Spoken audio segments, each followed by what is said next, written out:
Sienna Vale stood at her father's graveside and learned the truth. He had controlled her, even in death. To inherit his Chicago empire, she had 3 months to marry from a list of men he'd chosen, or lose everything to the cousin who already had blood on his hands. 6 years ago, she ran from this city broken and humiliated. Now she had to return and face the one name on that list that made her stomach turn. Damian Cross, the man paid to destroy her heart and drive her away.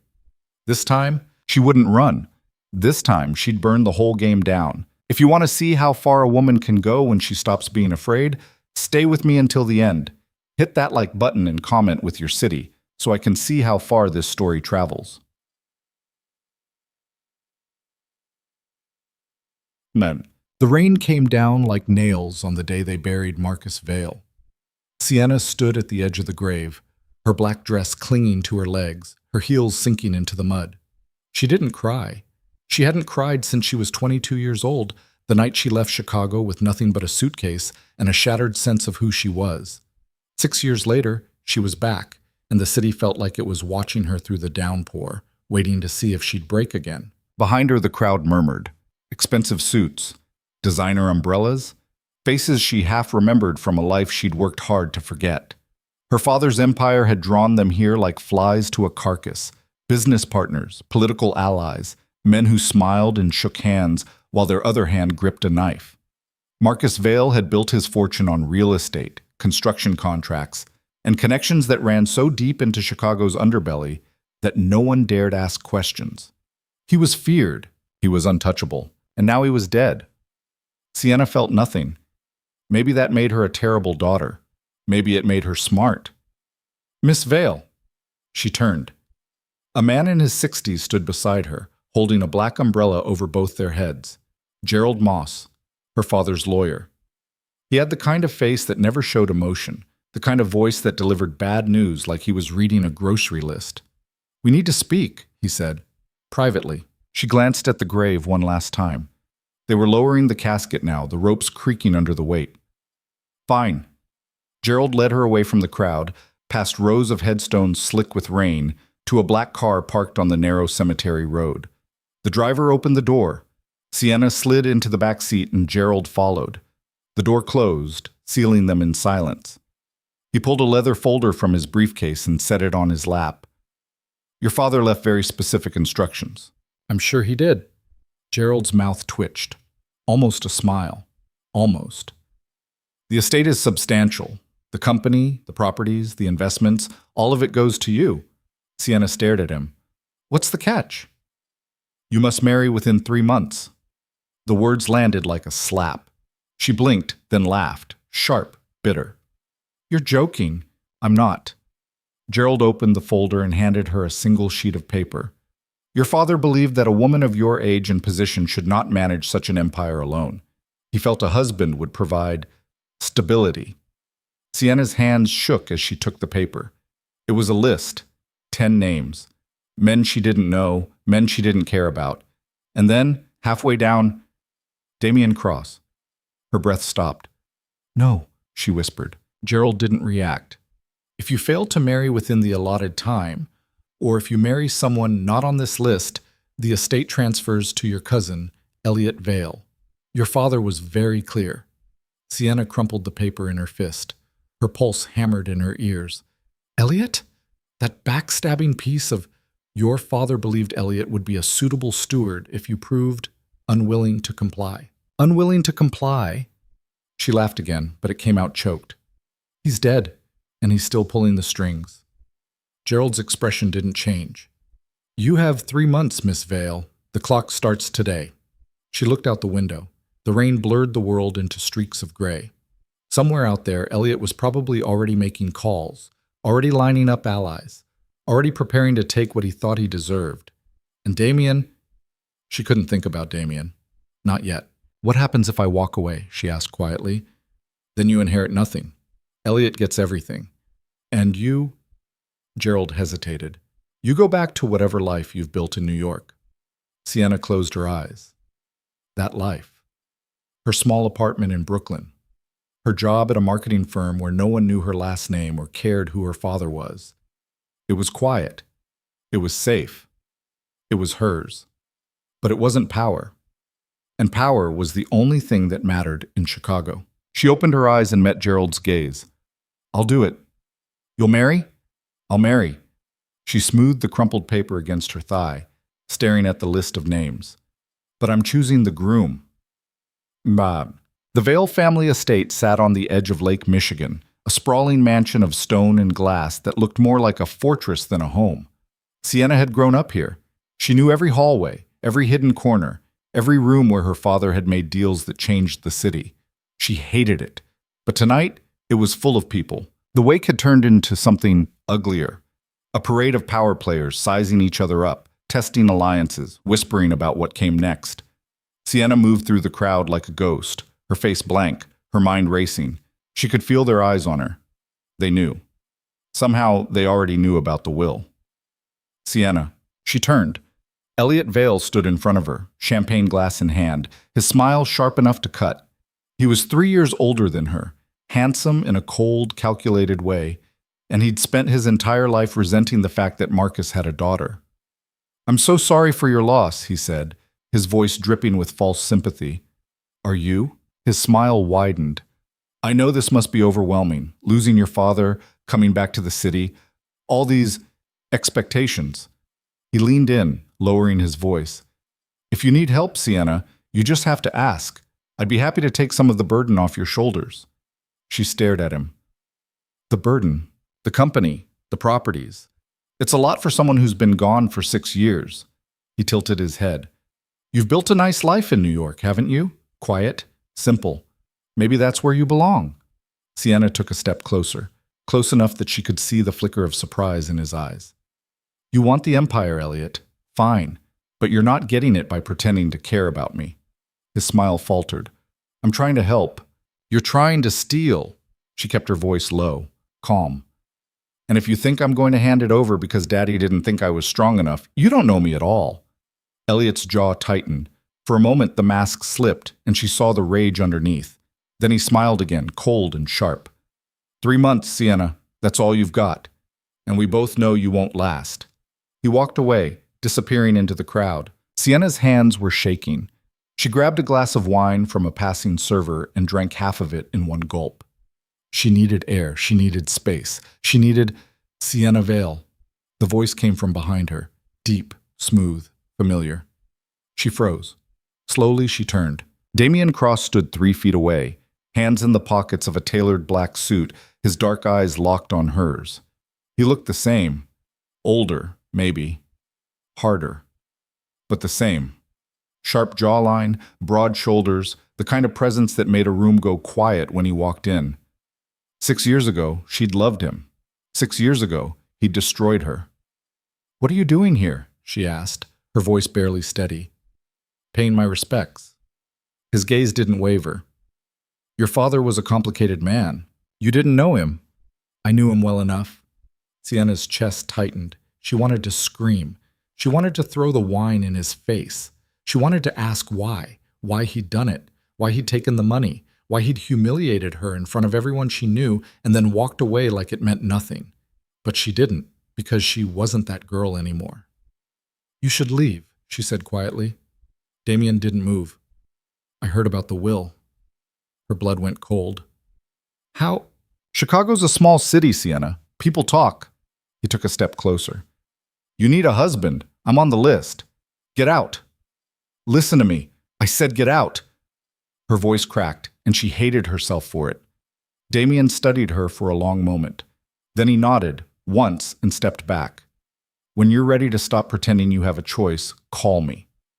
He turned and walked away, and Sienna stood there, trembling, the wine glass slipping from her fingers and shattering on the marble floor. She didn't sleep that night. She sat in her old bedroom, the one her father had kept exactly the way she'd left it, and stared at the list of names. 10 men, 10 strangers, and Damian.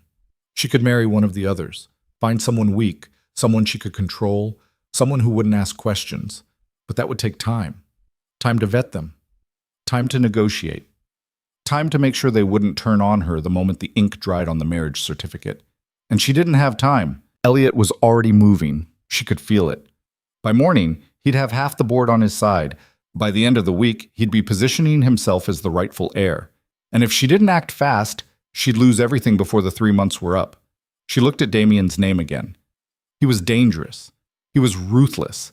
He'd humiliated her once, and there was no reason to believe he wouldn't do it again. But he was also the only man on that list who could stand toe-to-toe with Elliot and win.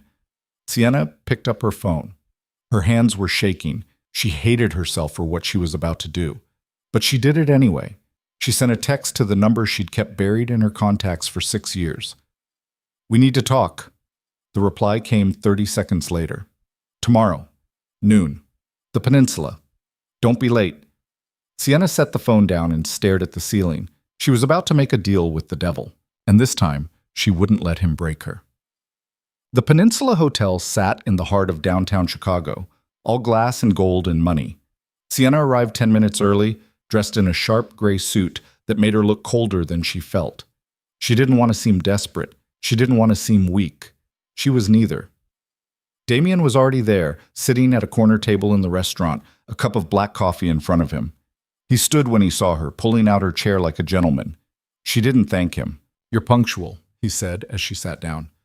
"I don't waste time." "Neither do I." He sat across from her, his gaze steady. "So let's get to it. You need a husband. I'm offering." Sienna folded her hands on the table. "Why? Does it matter?" "Yes." Damien leaned back, studying her. "Your father's empire is worth a fortune. Marrying you gives me access to that fortune. It's business, Sienna. That's all it's ever been." The words hit harder than she expected. She kept her face blank. "And what do you want in return?" 40% of the company." She almost laughed. "No." 30. "No." "Then what are you offering?" Sienna met his eyes. "A contract, 1 year. We marry, we stabilize the company, we deal with Elliot. After 1 year, we divorce. You walk away with a settlement, $10 million. Not a penny more." Damien's expression didn't change. "And in the meantime?" "In the meantime, you play the role. You stand beside me. You make it look real. And you keep your mouth shut about whatever arrangement we have." He was quiet for a long moment. Then he smiled, slow, sharp. "You've changed." "I had to." "I like it." He extended his hand across the table. "Deal." Sienna stared at his hand. 6 years ago, she would have taken it without thinking. 6 years ago, she'd trusted him. Now she knew better. But she didn't have a choice. She shook his hand. "Deal." The news broke the next morning. Sienna Vale to marry. Damien Cross in surprise engagement. The headlines screamed it. The gossip sites dissected it. The business journals speculated about what it meant for the company, and Chicago's elite lost their minds. Sienna sat in her father's office, her office now, and watched the chaos unfold on her laptop. Messages flooded in. Emails, texts, calls from people she hadn't spoken to in years, all of them suddenly very interested in her life. She ignored them all. There was a knock on the door. "Come in." Elliot stepped inside, his face tight with barely controlled rage. "What the hell are you doing?" Sienna didn't look up from her screen. "Running a company. You should try it sometime." "You're marrying Damien Cross." "I am." "He's a criminal, Sienna. Everyone knows it."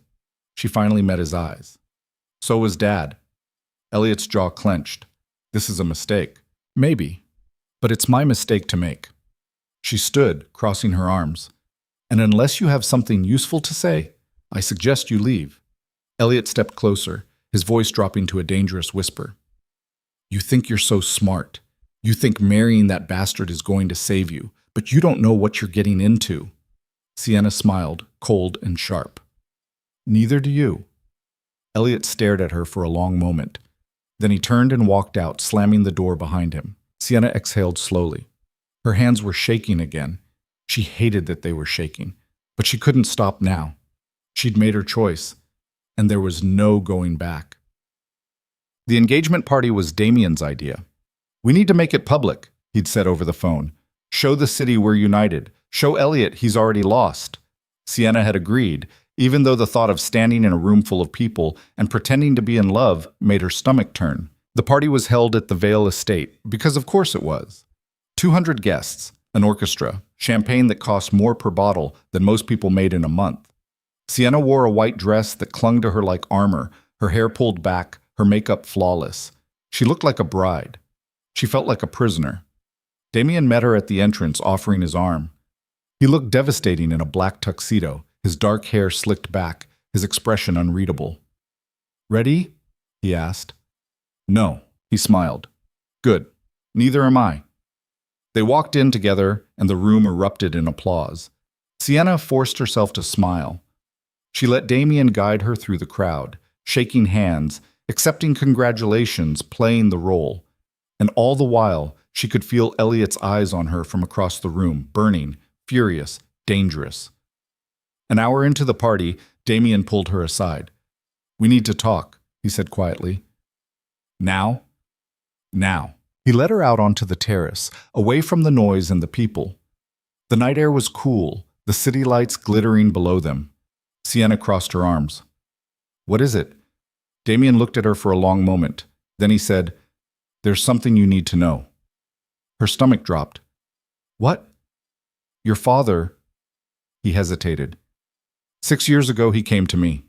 He offered me money, a lot of money, to break your heart. Sienna's world tilted. "He said you were too soft, too naive. He said you'd never survive in this world if you stayed the way you were." Damien's voice was flat, emotionless. "So he paid me to make you hate me, to make you leave." She couldn't breathe. "I took the money," Damien continued. "I did what he asked, and you ran, just like he wanted." Sienna's hands curled into fists. "Why are you telling me this?" "Because you deserve to know." His eyes met hers, and for the first time she saw something that looked like regret. "I'm not asking for forgiveness. I'm just telling you the truth." She stared at him. The man who had shattered her. The man who had taken money to destroy her. And then she laughed. It started quiet, almost a whisper, and then it grew, loud, bitter, unhinged. "You think I didn't know?" she said, her voice shaking. "You think I didn't figure it out?" Damien's expression shifted. "Sienna, I knew." She stepped closer, her eyes burning. "I knew my father paid you. I knew he wanted me gone, and I left because staying would have killed me." She turned away, gripping the terrace railing, her breath coming in short, ragged gasps. "But I came back," she said quietly. "And this time I'm not running." Damien didn't say anything. He just stood there, watching her. And for the first time in 6 years, Sienna felt something crack open inside her chest, something raw and painful and real. She didn't cry, but she wanted to. Instead, she straightened her spine, smoothed her dress, and walked back into the party. Because that's what survivors did. They kept moving, even when the world was burning down around them. The party didn't end until 3 in the morning, and by then Sienna's face hurt from smiling. She stood at the door with Damien, waving goodbye to the last of the guests. And the moment the door closed, she dropped his hand like it was on fire. "That was exhausting," she muttered, kicking off her heels. Damien loosened his tie, his expression unreadable. "You did well." "I played my part." She walked toward the stairs, then stopped. "We need ground rules." "Such as?" "This is a business arrangement, nothing more. You sleep in the guest wing. I sleep in mine. We appear together when necessary. Otherwise, we stay out of each other's way." Damien studied her for a moment, then nodded. "Fine. And one more thing." She turned to face him fully. "Don't ever lie to me again. If you have something to say, you say it. No games, no manipulation. We're partners in this, or we're nothing." Something flickered in his eyes. Surprise, maybe. Or respect. "Understood." Sienna nodded and started up the stairs, her legs aching, her mind already racing ahead to tomorrow's board meeting. She had 3 months to secure her inheritance, 3 months to deal with Elliot, 3 months to prove she was strong enough to run an empire her father had spent decades building, and she was going to do it with the man who had once broken her standing at her side. She didn't sleep that night either. The next morning, Sienna walked into the Vale Industries boardroom like she owned it, because technically she did, or would, once the marriage was finalized. The room fell silent as she entered, 16 pairs of eyes tracking her movement. Most of them were men in their 50s and 60s. Men who had worked with her father for years. Men who didn't believe a 28-year-old woman belonged at the head of the table. Damien followed her in, taking the seat to her right. His presence was a statement. She wasn't alone. She wasn't defenseless. And she wasn't backing down. "Good morning," Sienna said, sitting at the head of the table. "I appreciate you all coming on short notice." Thomas Brennan, the company's CFO, leaned forward. He was in his late 60s, gray-haired and sharp-eyed, and he'd been her father's right hand for as long as she could remember. "Miss Vale, I think I speak for everyone when I say we're concerned about the recent developments." "You mean my engagement?" "Among other things." Brennan glanced at Damien, then back at her. "Your father's will places certain conditions on your inheritance. Conditions that, frankly, many of us find unusual." "My father did a lot of unusual things," Sienna said evenly. "That doesn't make them invalid." "No, but it does raise questions." Brennan folded his hands on the table. "Questions about leadership, about stability, about whether this company is in the right hands." Sienna felt the room shift. She could see it in their faces, the doubt, the calculation, the quiet certainty that she was out of her depth. Elliot had gotten to them. She didn't know how, but she knew. "I've run marketing divisions for Fortune 500 companies," she said, keeping her voice calm. "I've managed budgets in the tens of millions. I've built campaigns from the ground up and watched them succeed. I'm not some trust fund kid playing dress-up. I know what I'm doing." "With all due respect," Brennan said, "marketing is not the same as running a multi-billion-dollar conglomerate." "Then it's a good thing I'm not doing it alone." Damien spoke for the first time, his voice cutting through the room like a blade. "Miss Vale has my full support, my resources, my connections. And anyone who has a problem with that is welcome to find employment elsewhere." The room went very, very quiet. Brennan's jaw tightened. "Mr. Cross, I don't care what you think." Damien's gaze swept the table. "Sienna Vale is the rightful heir to this company. She's marrying me to secure that inheritance, and together we're going to make sure Vale Industries not only survives, but thrives. If any of you have a problem with that, now's the time to say it." No one spoke. Sienna felt something loosen in her chest. She glanced at Damien, and he met her eyes for just a second, long enough for her to see the message there. "I've got your back." She didn't know if she believed it, but right now, it didn't matter. "Good," she said. "Then let's get to work." The rest of the meeting was brutal. Brennan and two other board members raised concerns about cash flow, about outstanding contracts, about deals her father had made that were now coming due. Sienna listened, took notes, and asked questions. She didn't pretend to have all the answers, but she didn't back down either. By the time the meeting ended, she was exhausted and furious. Damien walked her back to her office, his hands in his pockets, his expression calm. "That went better than I expected." "Better?" Sienna turned on him. "They think I'm a joke. They think you're young. There's a difference. Brennan's working with Elliot. I know he is." Damien didn't deny it. "Probably." "And you're okay with that?" "I'm not okay with it, but I'm not surprised." He leaned against the doorframe, his dark eyes steady on hers. "Your father built this company on fear and loyalty. The people who were loyal to him aren't automatically loyal to you. You have to earn that." "I don't have time to earn it. I have 3 months." "Then you'd better work fast." Sienna wanted to scream. She wanted to throw something. Instead, she sank into her father's chair, her chair, and stared at the city skyline through the floor-to-ceiling windows. Chicago stretched out before her, gray and glittering and indifferent. "Why are you really doing this?" she asked quietly. Damien didn't answer right away. When he did, his voice was careful. "You asked me that before, and you gave me a bullshit answer." He smiled, just a little. "Maybe I did, so tell me the truth." Damien crossed the room and sat on the edge of her desk, close enough that she could see the scar above his left eyebrow, the faint lines around his eyes. 6 years ago, I took your father's money because I needed it. My business was failing, I was drowning in debt, and Marcus Vale offered me a way out. All I had to do was break your heart." Sienna's throat tightened, but she didn't look away. "I told myself it didn't matter," Damien continued. "You were young, you'd get over it, move on, find someone better. And you did. You left. You built a life. You survived." He paused. But I didn't forget you. Don't, Sienna said sharply. Don't do that. Don't pretend this is about anything other than money and power. It's not pretend. His gaze held hers. I'm not asking you to forgive me. I'm not asking you to trust me. But I'm telling you the truth. I never stopped thinking about you. And when I heard about the will, I saw a chance to make things right. By marrying me. By helping you win. Sienna laughed bitterly. You have a strange definition of help. Damien stood, straightening his jacket. Maybe. But you need me, Sienna. And whether you want to admit it or not, I need you too. He left before she could respond. Sienna sat alone in the office, her hands shaking, her mind spinning. She didn't know what to believe anymore. Damien's words felt too honest, too raw. And that terrified her. Because if he was telling the truth, if he actually cared, then this wasn't just a business arrangement, and she couldn't afford for it to be anything more. That night, Elliot made his move. Sienna was in the library going through her father's old files when her phone buzzed. A notification from the Chicago Tribune.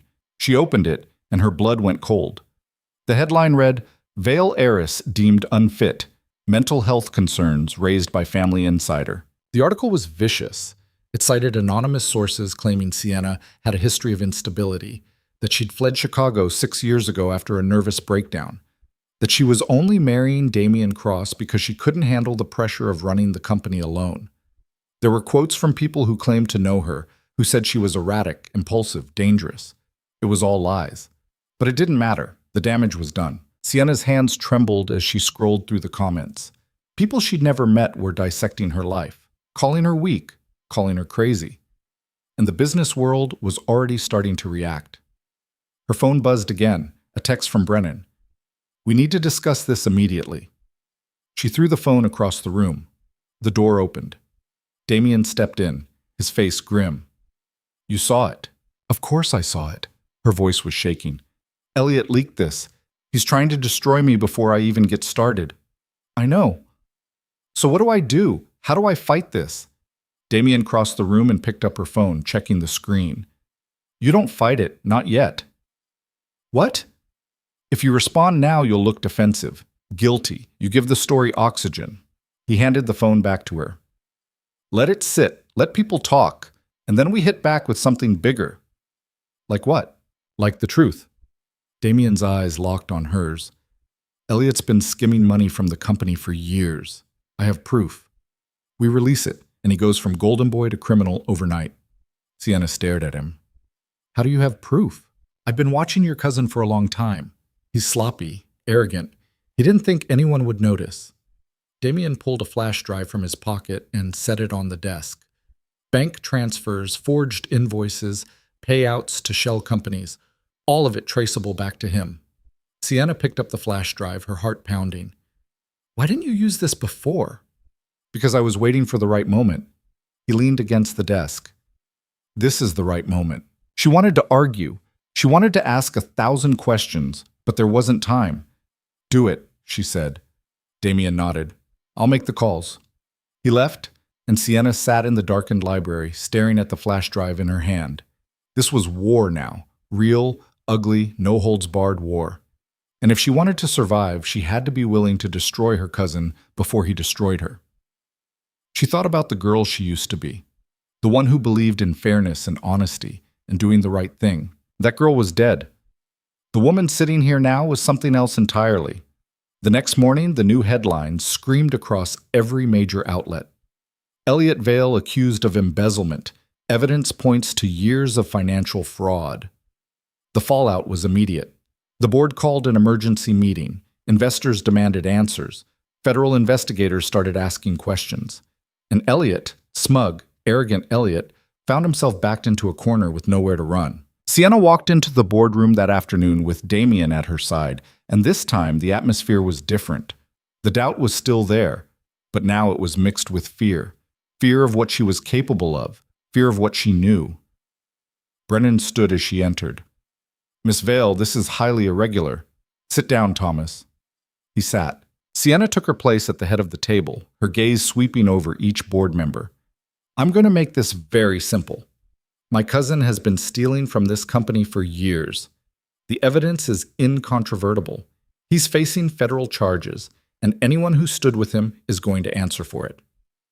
Silence. I'm not my father, she continued. I don't rule by fear. I don't make backroom deals, but I will not tolerate betrayal. If you're loyal to this company, if you're loyal to me, you'll have my support. If you're not, she let the sentence hang. One of the board members, a woman named Karen Delgado, cleared her throat. What do you need from us? Sienna allowed herself a small smile. Your vote. My wedding is in 6 weeks. After that, the inheritance is finalized. I want a unanimous vote of confidence from this board. I want your public support, and I want Elliot gone. He still has allies, Brennan said quietly. Powerful ones. Then we deal with them. Sienna glanced at Damien, who nodded. One by one, until there's no one left. Delgado leaned forward. You're asking us to go to war. I'm asking you to choose a side, Sienna's voice was steel, because this war is happening whether you like it or not, and I intend to win. The vote was 11-5 in her favor. Not unanimous, but enough. For now. After the meeting, Sienna found herself standing on the terrace outside her office, staring out at the city. The sun was setting, painting the sky in shades of orange and pink. It should have been beautiful, but all she felt was tired. Damien joined her, handing her a glass of whiskey. You did good in there. She took the glass but didn't drink. 5 of them voted against me. 5 out of 16, that's not bad. It's not good enough. It's a start. Damien leaned against the railing beside her. Elliot's finished. The feds will have him in custody within a week. Once he's gone, the rest will fall in line. Sienna finally took a sip of the whiskey. It burned going down. What if they don't? Then we make them. She looked at him. You say that like it's easy. It's not easy, but it's necessary. Damien's expression was serious. This is the world you chose, Sienna. It's brutal, it's unfair, and it doesn't forgive weakness. I'm not weak. I know. His voice softened. But you're human, and humans break. Sienna set the glass down on the railing, her hands curling into fists. I won't break. Everyone breaks eventually. Not me. Damien was quiet for a moment. Then he said, Your father used to say the same thing. The words hit like a punch to the gut. Sienna turned away, her vision blurring. She refused to cry. She'd cried enough 6 years ago. She'd cried when Damien left her, when her father told her she was too soft, when she realized the only way to survive was to stop feeling anything at all. She wasn't that girl anymore. But sometimes, late at night, she wondered what it would be like to feel safe again. I'm not my father, she said quietly. No, Damien agreed. You're better. She didn't know if she believed him. But the word settled something inside her chest, something fragile and dangerous. The days blurred together after that. Sienna worked 16-hour days, meeting with investors, restructuring departments, cleaning out the deadweight her father had allowed to fester. Damien was always there, a shadow at her side, offering advice, making calls, using his connections to smooth over problems before they became disasters. They barely spoke outside of work. He kept his distance, sleeping in the guest wing like she'd asked, never pushing, never asking for more than she was willing to give. But sometimes, late at night, she'd hear him walking the halls. And sometimes, she'd almost go to him. She never did. 3 weeks before the wedding, Elliot was arrested. Sienna watched the news from her office, the cameras flashing as federal agents led her cousin out of his apartment in handcuffs. His face was pale, his eyes wild. He looked small, broken. She felt nothing. Damien stood beside her, arms crossed. It's over. Not yet. Sienna turned off the TV. He still has allies, people who think he was set up, people who think I'm the villain. Let them think what they want. He's finished. Maybe. Sienna rubbed her temples. But I need to be sure. That night she got a call from an unknown number. She almost didn't answer, but something made her pick up. Hello? Sienna Vale. The voice was smooth, cultured, and utterly unfamiliar. Who is this? A friend, or an enemy. That depends on you. Sienna's pulse quickened. What do you want? To meet. Tomorrow night, 9 o'clock. The Oak Room at the Drake Hotel. Come alone. I'm not. If you want to know who really killed your father, you'll come. The line went dead. Sienna stared at the phone, her heart pounding. Her father had died of a heart attack. The autopsy had confirmed it. There was no foul play, no conspiracy.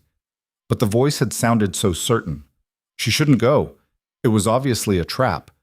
But she couldn't shake the feeling that whoever was on the other end of that call knew something she didn't, something dangerous. She didn't tell Damien. She didn't tell anyone. The next night, she'd walked into the oak room alone, wearing a black dress and heels that made her feel like she was going to war. The bar was dimly lit, filled with low voices and the clink of glasses. She spotted the man immediately, sitting in a corner booth, watching her with dark, unreadable eyes. He was older, maybe 60, with silver hair and a tailored suit that screamed money. He stood as she approached. "Miss Vale, thank you for coming." "Who are you?" "My name is Vincent Callahan." He gestured to the seat across from him. "Please." Sienna sat, every nerve on high alert. "What do you want?" Callahan smiled. "To offer you a choice. I don't have time for games." "Then I'll be direct." He folded his hands on the table. "Your father didn't die of a heart attack. He was poisoned." Sienna's breath caught. "That's impossible. The autopsy was altered by people with enough money and power to make evidence disappear." Callahan's gaze was steady. "Your father made enemies, Miss Vale. Dangerous enemies. And one of them decided he'd lived long enough." "You're lying." "Am I?" He slid a folder across the table. "Take a look." Sienna opened the folder. Inside were medical records, lab results, and a series of photographs. Images of her father's body, close-ups of his eyes, his skin, markings she didn't understand. "This is—" She couldn't finish the sentence. "Proof," Callahan said. "Your father was poisoned with a slow-acting toxin. Something rare, undetectable unless you know what you're looking for." Sienna's hands were shaking. "Who did this?" "That's the question, isn't it?" Callahan leaned back. "I have my suspicions, but I need proof. And I think you're the only one who can get it." "Why me?" "Because you're the only one they don't see coming." He smiled. "You're young, you're grieving, you're busy fighting for your inheritance. No one expects you to be looking into your father's death." Sienna stared at the folder, her mind racing. If this was true, if her father had been murdered, then everything changed. The will, the marriage, the fight with Elliot, it was all connected. "What do you get out of this?" she asked. "Justice," Callahan said simply, "and revenge." "On who?" "On the people who think they're untouchable." His eyes hardened. "Help me, Miss Vale, and I'll help you destroy them." Sienna closed the folder, her heart pounding. She didn't trust this man. She didn't even know if he was telling the truth. But if there was even a chance. "I'll think about it," she said. Callahan smiled. "Don't think too long. Time is running out." Sienna left the bar, her mind spinning, her hands still trembling. She didn't know what to do. She didn't know who to trust. But one thing was clear. This was bigger than she'd thought. And if she wasn't careful, it was going to swallow her whole. She made it halfway home before she had to pull over. Her hands were shaking so badly she couldn't hold the steering wheel. Sienna sat in her car on the side of Lakeshore Drive, staring at the lights reflecting off the water, trying to breathe. Poisoned. Her father had been poisoned. If Callahan was telling the truth, and that was still a massive if, then everything she thought she knew was wrong. The will wasn't just her father's final act of control. It was part of something bigger, something deadly, and she was standing right in the middle of it. Her phone buzzed, a text from Damien. "Where are you?" She stared at the screen. She should tell him.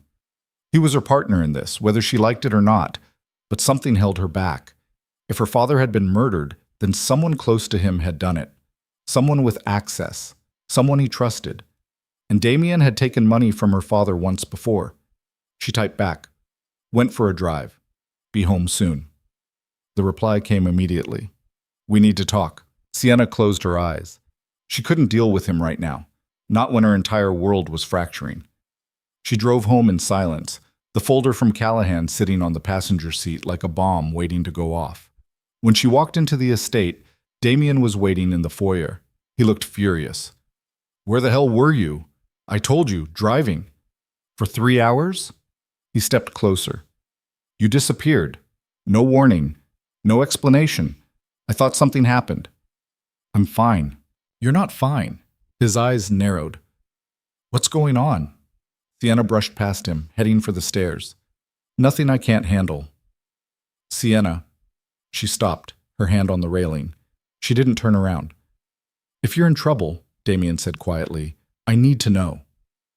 Why? So you can fix it? So you can play the hero? She looked back at him, and something in her expression made him flinch. I don't need saving, Damien. I never did. She went upstairs before he could respond. In her room, she locked the door and spread the contents of the folder across her desk. Medical records, lab results, photographs. She wasn't a doctor, but even she could see the anomalies.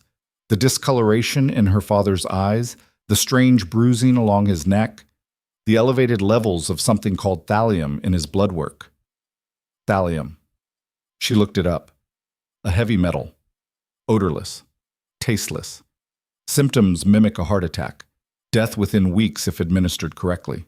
Her stomach turned. Someone had fed her father poison. Slowly. Carefully. And then they'd covered it up. But who? Elliot was the obvious choice. He had the most to gain, but he was also reckless, arrogant. This kind of murder required patience, planning, someone smarter than Elliot. Brennan? He'd been her father's right hand for decades. He knew everything, had access to everything. Or maybe it was someone else entirely, someone she hadn't even considered. Sienna grabbed her phone and called the only person she thought might have answers. The line rang twice before a familiar voice picked up. Sienna, it's late. I need to see you, Gerald. Her father's lawyer was silent for a moment. Is this about the will? No, it's about how he died. Another pause, longer this time. I don't understand. Meet me tomorrow, your office, 10 a.m. And Gerald? She kept her voice steady. Don't tell anyone. She hung up before he could argue. Sleep didn't come. Sienna lay in bed, staring at the ceiling, her mind running in circles. She thought about her father, cold, controlling, impossible to please. She'd spent her whole life trying to earn his approval and failing.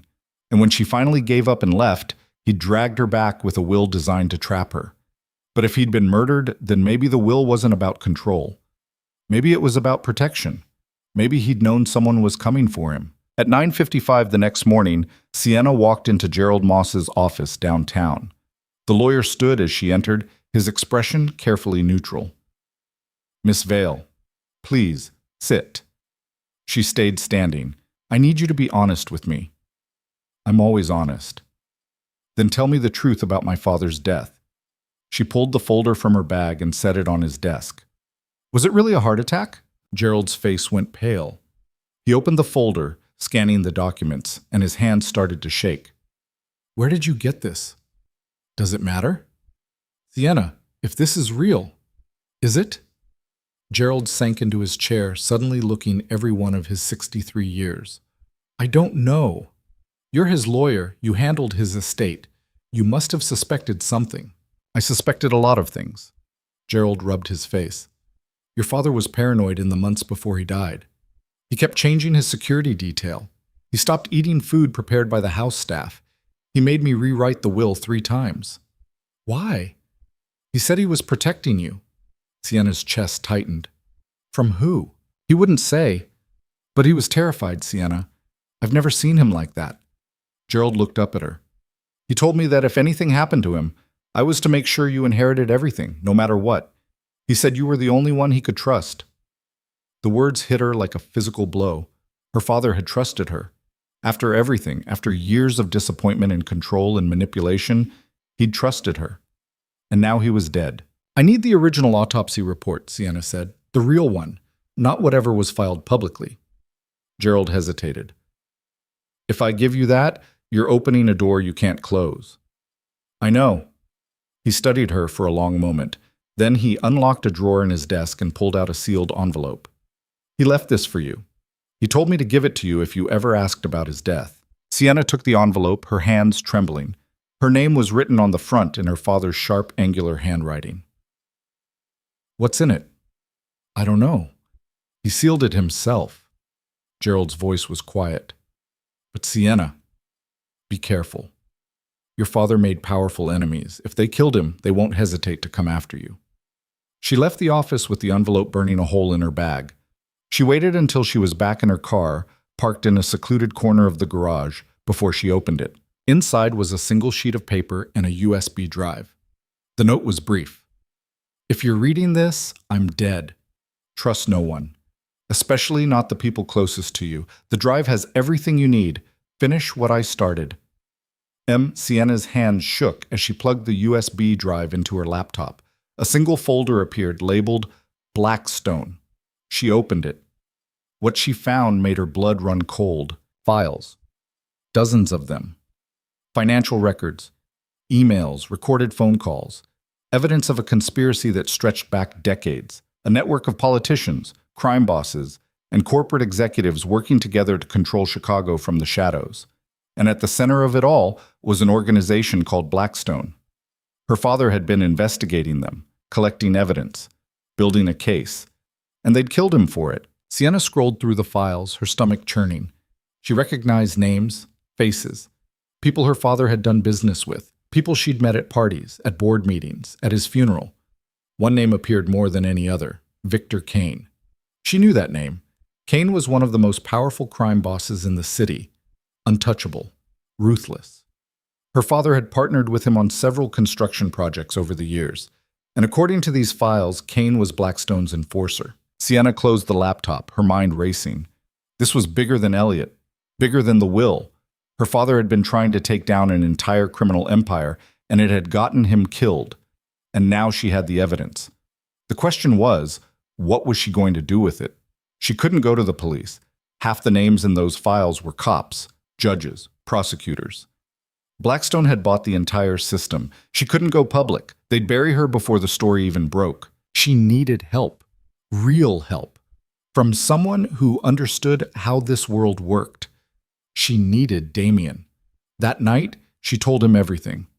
They sat in her father's study, her study, with the laptop open between them. Damien scrolled through the files, his expression growing darker with each page. Jesus Christ, he muttered. Your father was building a RICO case. A what? Racketeer Influenced and Corrupt Organizations Act. It's how you take down organized crime. You prove they're running an enterprise, and everyone involved goes down. Damien looked at her. If this evidence is legitimate, it could destroy half the city's power structure. It's legitimate. I verified the signatures, the dates. It's real. Damien sat back, running a hand through his hair. This is insane. I know. If Blackstone finds out you have this, I know. He looked at her, and for the first time since she'd met him, she saw fear in his eyes. Sienna, these people don't play games. They'll kill you, and anyone who helps you. Then help me destroy them first. Damien stared at her. You're serious? My father spent years building this case. He died for it. I'm not letting that be for nothing. This isn't about the will anymore. This isn't about the company. You go after Blackstone. You're putting a target on your back that will never go away. I don't care. You should. Sienna stood, crossing to the window. The city sprawled below her, glittering and cold. My whole life I've let people control me. My father. You. Elliot. I've been so busy trying to survive that I forgot what it's like to actually fight back. She turned to face him. But I'm done being afraid. I'm done being a pawn. If Blackstone wants a war, I'll give them one. Damien was quiet for a long moment. Then he stood, walking over to her. If we do this, there's no turning back. I know. People will die. I know. He searched her face, looking for doubt, for hesitation. He didn't find any. All right, he said finally. Then we do it smart. We identify their weak points. We turn their people against them. We make them bleed before they even know we're coming. And the wedding? The wedding happens on schedule. We need the legitimacy, the legal protection. Once you inherit, you'll have resources Blackstone can't touch. Sienna nodded. What about Kane? Damien's jaw tightened. Kane's mine. I'll handle him. How? Leave that to me. She wanted to argue. She wanted to demand answers. But the look in his eyes stopped her. Whatever history Damien had with Victor Kane, It was personal. And right now, she needed to trust him. The next 2 weeks were a blur of preparation. Sienna and Damien moved carefully, quietly, making sure no one knew what they were planning. They hired a private investigator to verify her father's evidence. They reached out to a federal prosecutor who'd been trying to build a case against Blackstone for years. They identified potential allies, people who'd been hurt by the organization, people who wanted revenge. And they planned the wedding. It was scheduled for Saturday, 3 weeks away. A massive event at the Drake Hotel, 400 guests, enough security to stop a small army. Sienna hated every second of the planning. The dress fittings, the seating charts, the endless questions about flowers and cake, and whether she wanted a string quartet or a jazz band. It all felt grotesque. She was planning a fake wedding while preparing to wage war against the people who'd murdered her father. But she smiled. She played the blushing bride.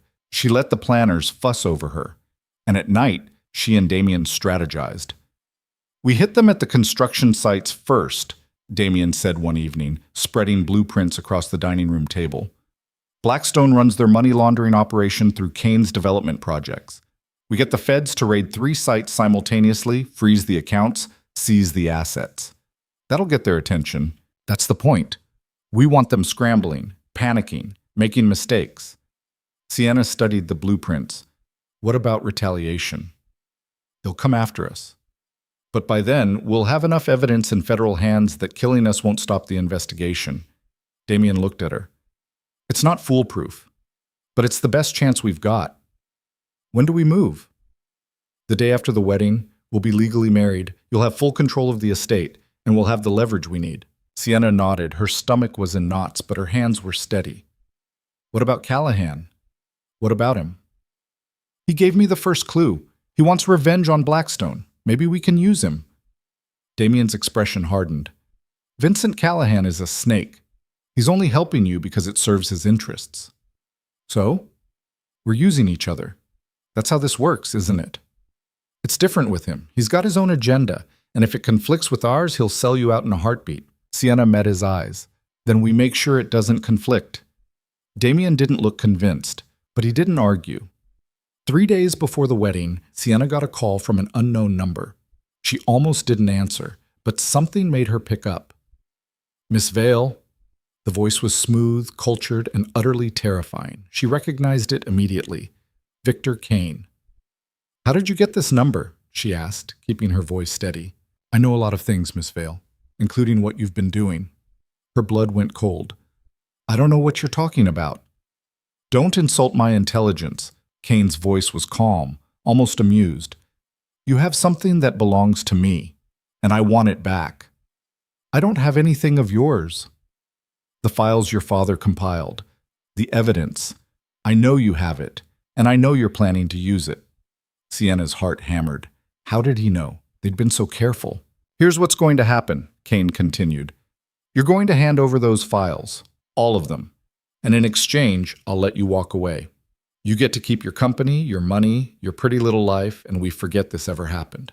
And if I don't, Kane laughed, soft, cold, then I'll kill everyone you love, starting with your fiancé. The line went dead.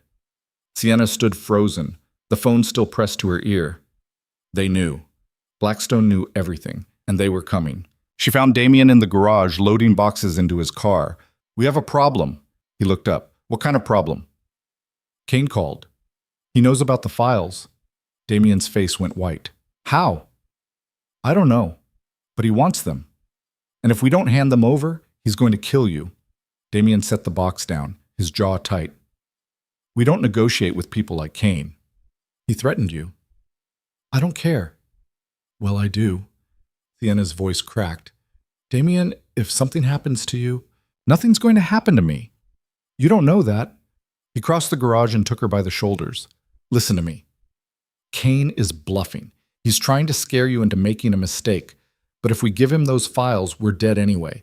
The only way we survive this is if we stay the course. And if you're wrong, then I'm wrong. His grip tightened. But I'd rather die fighting than live on my knees. Sienna stared at him, her chest tight. She wanted to scream. She wanted to run. She wanted to go back to New York and pretend none of this had ever happened. But she couldn't, because Damien was right. There was no way out. only through. Okay, she whispered. We stay the course. He pulled her into his arms, and for the first time in weeks, she let herself lean into him. Just for a moment, just long enough to remember what it felt like to not be alone. Then she pulled back, wiped her eyes, and got back to work. The night before the wedding, Sienna couldn't sleep. She stood on the terrace outside her bedroom, staring at the city, wondering if this was the last time she'd see it like this, quiet, beautiful, unaware of the storm about to break. Behind her, the door opened. Damien stepped out, wearing sweatpants and nothing else. His hair was messy, his eyes tired. Couldn't sleep either? He asked. No. He joined her at the railing. They stood in silence for a while, the only sound the distant hum of traffic. Are you scared? Sienna asked finally. Terrified. She glanced at him, surprised. He'd always seemed so calm, so controlled. Really? Really? He looked at her. But I'm more scared of losing you.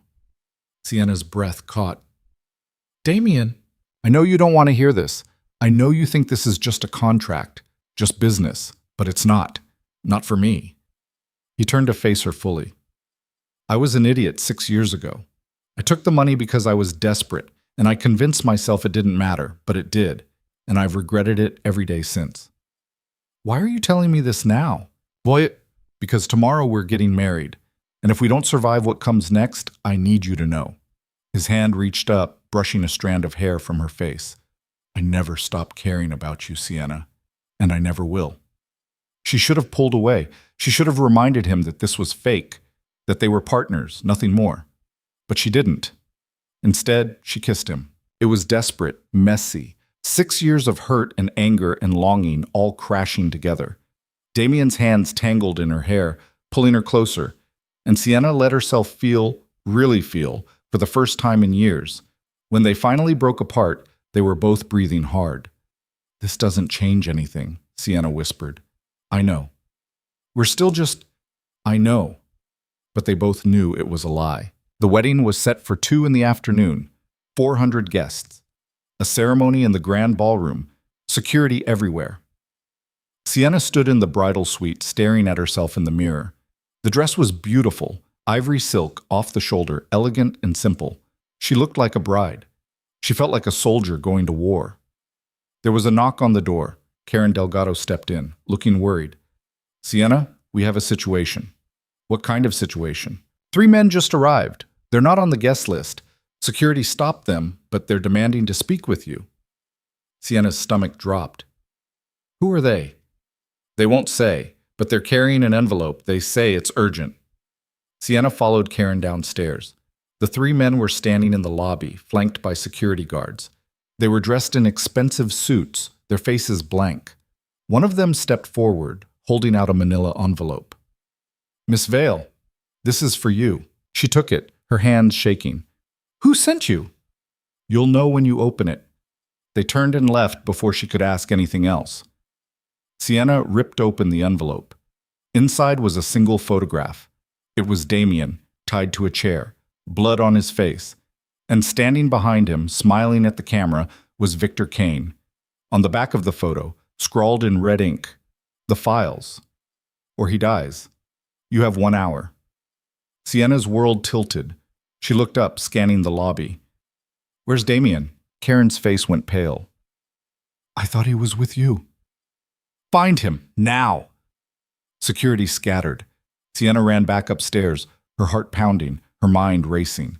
This couldn't be happening. Not now. Not today. Her phone buzzed. A text from an unknown number. Tick-tock, Miss Vale. 59 minutes. She wanted to scream. She wanted to smash something. Instead, she forced herself to think. Kane had Damien. He wanted the files. If she gave them to him, he'd kill them both anyway. But if she didn't, her phone rang. She answered without thinking. Sienna Vale. It was Callahan. I heard you're having trouble. How did you... I have eyes everywhere. Kane took your fiancé. He wants the files. But you're not going to give them to him. He'll kill Damien. Only if you let him. Callahan's voice was calm. I can get Damien back, but you need to trust me. Why would I trust you? Because right now I'm the only chance you've got. Sienna closed her eyes. She was out of options, out of time. "What do you need?" she asked. "Meet me at the dock behind Navy Pier, 20 minutes, and bring the files." The line went dead. Sienna stood there, her wedding dress rustling around her, her mind screaming that this was a trap. But Damien was out there, and she wasn't going to let him die. She grabbed the USB drive, stuffed it in her clutch, and ran. She made it to Navy Pier in 15 minutes, driving like the city was on fire. The wedding dress was bunched around her knees, her heels kicked off in the passenger seat, her hair coming loose from its careful updo. She didn't care. None of it mattered if Damien was dead. The dock was empty when she arrived, nothing but water and wind and the distant sound of traffic. Sienna stood at the edge, clutching her phone, her heart hammering so hard she thought it might crack a rib. A black SUV pulled up behind her. The door opened and Vincent Callahan stepped out, looking calm as ever in a charcoal suit. "You came," he said. "Where is he?" "Close. But first we need to talk." "I don't have time for this." "Make time." Callahan's voice was steel wrapped in silk. "Kane's people are watching the hotel. They're watching your estate. They're watching everyone connected to you. If you go charging in, you'll get Damien killed and yourself along with him." Sienna's hands clenched. "Then what do you suggest?" "I suggest you let me handle Kane. You give me the files. I'll make the exchange. Damien walks free, and Blackstone gets exactly what they deserve." "Which is?" Callahan smiled, cold and sharp. "Destruction." Sienna studied him, trying to read the man beneath the polished exterior. She didn't trust him. She didn't even like him. But he was right about one thing. She was out of moves. "If you're lying to me," she said quietly, "if you hurt him, I will spend the rest of my life making sure you regret it." "I believe you." Callahan held out his hand. "The drive." Sienna pulled it from her clutch and stared at it. Her father's life's work. The evidence that could bring down an entire criminal empire. Once she handed it over, there was no getting it back. But Damien was more important. She gave Callahan the drive. He pocketed it and pulled out his phone, typing something quickly. "My people are moving now. Kane's holding Damien at a warehouse on the south side. We'll have him out in 20 minutes. I'm coming with you." "No, you're not." "The hell I'm not." Callahan's expression hardened. "You're getting married in an hour, Miss Vale. 400 people are waiting for you. If you disappear, Kane will know something's wrong. He'll kill Damien before we even get through the door." "Then what am I supposed to do? Just stand there and smile while he's—" "Yes." Callahan's voice softened, just a fraction. "You go back to that hotel, you put on a brave face, you walk down that aisle, and you trust me to bring him home." Sienna wanted to scream. She wanted to punch something. Instead, she forced herself to breathe. "If he dies," she said, "I'm killing you myself." Fair enough. She got back in her car and drove to the Drake, her mind blank, her hands shaking. When she walked into the bridal suite, Karen took one look at her and went pale. "What happened?" "Nothing. I just—" Sienna's voice broke. "I needed air." Karen didn't believe her, but she also didn't push. She just helped Sienna fix her hair, reapply her makeup, and smooth the wrinkles from her dress. By the time they were done, Sienna looked like a bride again. She felt like she was dying. The ceremony was supposed to start at 2. At 1:55, there was still no word from Callahan. No word from Damien. Sienna stood at the entrance to the ballroom, her father's old business partner, a man named Richard Stern, waiting to walk her down the aisle, and she wanted to vomit. "You all right?" Stern asked, looking concerned. "Fine. Just nervous." "That's normal. Every bride gets cold feet." Sienna almost laughed. Cold feet, if only. The music started. The doors opened. And Sienna stepped into the ballroom. It was beautiful.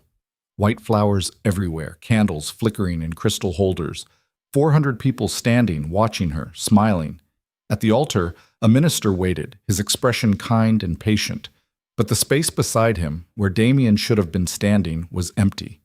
Sienna's breath stopped. She kept walking, one step at a time, her legs moving on autopilot. The aisle stretched forever. She could feel the whispers starting, the confused murmurs, the uncomfortable glances. Where was the groom? She was halfway to the altar when the side door opened. Damien stepped through. He looked like hell. His tuxedo was torn. His face was bruised. There was dried blood at his hairline, but he was alive. He was here. Their eyes met across the room, and something passed between them. Relief, fear, something deeper that Sienna didn't have words for. He walked to the altar, moving stiffly, and took his place beside her. "Sorry I'm late," he muttered. Sienna's hands were shaking so badly she could barely hold her bouquet. "Are you okay?" "Been better. You?" "Same." The minister cleared his throat. "Shall we begin?" The ceremony passed in a blur. Sienna heard the words, love, honor, cherish, but they didn't register. All she could think about was Damien's bruised face, the blood, the fact that he'd almost died and she hadn't been there. When it came time for the vows, Damien took her hands. His grip was steady, warm, real. "I, Damien Cross, take you, Sienna Vale, to be my wife, to have and to hold from this day forward, for better or worse, for richer or poorer, in sickness and in health until death do us part." His voice didn't waver, but his eyes told a different story, one of exhaustion and pain and something that looked an awful lot like regret. Then it was her turn. "I, Sienna Vale, take you, Damien Cross, to be my husband, to have and to hold from this day forward, for better or worse, for richer or poorer, in sickness and in health, until death do us part." The words felt heavier than they should have, like a promise she wasn't sure she could keep. "I now pronounce you husband and wife," the minister said. "You may kiss the bride." Damien leaned in, his hand cupping her cheek, and kissed her softly. It was nothing like the desperate, angry kiss they'd shared the night before. This was gentle, careful, like he was afraid she might break. When they pulled apart, the room erupted in applause, and Sienna wanted to cry. The reception was a nightmare. Sienna and Damien sat at the head table, smiling and nodding and pretending everything was fine while servers brought champagne and speeches were made and people toasted to their future happiness. Under the table, Damien's hand found hers. "We need to talk," he said quietly. "Not here." "Sienna, not here." He let it go. For now. An hour into the reception, Callahan appeared at their table, looking far too pleased with himself. He leaned down, speaking quietly enough that only they could hear. "Congratulations. You're officially married, and Kane is officially dead." Sienna's blood went cold. "What?" "My people found him at the warehouse. There was a confrontation. He didn't survive." Callahan straightened, adjusting his cufflinks. "The files are in federal hands. The raids start tomorrow. Blackstone is finished." He walked away before either of them could respond. Damien's grip on Sienna's hand tightened. Did he just say, "Yeah"? Jesus. Sienna looked around the ballroom at all the smiling faces, the laughter, the celebration. None of them knew. None of them had any idea what had just happened. Victor Kane was dead. Blackstone was falling. And she and Damien were responsible. "We should leave," she said. "We can't. We have to stay for the cake cutting, the first dance, all of it." "Damien, if we leave now, people will ask questions, and we can't afford questions." He looked at her, his expression grim. "We play the part. Just a little longer." So they did. They cut the cake. They danced. They accepted congratulations from people they barely knew. And through it all, Sienna felt like she was watching herself from a distance, like this was happening to someone else. When the reception finally ended, they climbed into the back of a town car and rode to the estate in silence. The driver didn't speak. The partition was up. For the first time all day, they were alone. Damien slouched in his seat, his eyes closed, his hand pressed to his ribs. "You're hurt," Sienna said. "I'm fine." "You're not fine, you're bleeding." "It's nothing." Sienna reached for him, but he pulled away. "Damien, I said I'm fine." His voice was sharp, angry. She pulled back, stung. They didn't speak for the rest of the drive. At the estate, Damien went straight upstairs without a word. Sienna stood in the foyer, still in her wedding dress, and tried to figure out what the hell had just happened. Karen appeared from the kitchen, looking worried. "Is everything okay?" "I don't know." "Do you need anything?" "Just some time." Karen nodded and disappeared, leaving Sienna alone. She climbed the stairs slowly, her legs aching, her head pounding. When she reached her room, she locked the door and peeled off the wedding dress, letting it pool on the floor. She stood in her underwear, staring at herself in the mirror. She was married to Damian Cross, the man who'd broken her heart, the man who'd just risked his life to save hers, and she had no idea what any of it meant. There was a knock on the door. "Sienna." She pulled on a robe and opened the door. Damian stood there shirtless, a bandage wrapped around his ribs. The bruises on his face looked worse in the dim light. "I'm sorry," he said. "I shouldn't have snapped at you." "What happened at the warehouse?" "Kane's people grabbed me this morning, threw me in a van, took me to some dump on the south side." He rubbed his face. "They beat the hell out of me. Wanted to know where the files were. I told them I didn't know." "And then?" "Then Callahan's people showed up. There was a firefight. Kane tried to run, didn't make it." Sienna's stomach turned. "Did you?" "No, I didn't kill him, but I watched him die." Damian's voice was flat. "And I didn't feel a damn thing." She didn't know what to say to that. "I need to tell you something," Damian said after a moment, "about why I agreed to this. Why I really agreed." "Damian, you don't have to—" "Yes, I do." He stepped into the room, closing the door behind him. 6 years ago, when your father paid me to leave you, I was in debt to Kane. He'd loaned me money to keep my business afloat, and I couldn't pay him back. So when your father offered me a way out, I took it." Sienna's chest tightened. "You used me to pay off a crime boss." "Yeah, I did." Damian's jaw clenched. "And I've hated myself for it every day since. When I heard about the will, I thought maybe I could fix it. Help you. Prove I wasn't the same piece of shit who sold you out. And now? Now Kane's dead. The debt's gone. And I'm standing here wondering if you'll ever be able to look at me without seeing the worst mistake of your life." Sienna stared at him. The bruises, the exhaustion, the raw honesty in his eyes. She should have been angry. She should have thrown him out. But all she felt was tired. "I don't know what I see when I look at you," she said quietly. "I don't know if I can forgive you. I don't even know if I want to." "That's fair. But you saved my life today, and you almost died doing it, so maybe—" She stopped, searching for the right words. "Maybe we're even now." Damian let out a breath, something in his expression loosening. "Even?" "Yeah." He nodded, then turned to leave. But Sienna caught his arm. "Stay," she said. He looked at her, surprised. "Sienna." "I don't want to be alone tonight." He hesitated. Then he nodded. They climbed into bed, still in their robes, and lay there in the dark. Not touching, not speaking, just breathing. And for the first time in weeks, Sienna felt safe. The next morning, the raid started. Federal agents hit 12 locations simultaneously. Construction sites, office buildings, warehouses. They seized documents, froze accounts, arrested 43 people connected to Blackstone. The news was everywhere. Headlines screaming about corruption, conspiracy, the biggest organized crime takedown in Chicago history. Sienna watched it unfold from her office, Damian standing beside her, both of them silent. "It's done," he said finally. "Yeah. How do you feel?" She didn't answer right away. How did she feel? Relieved, terrified, numb. "I feel like I just burned down the city," she said. "You did.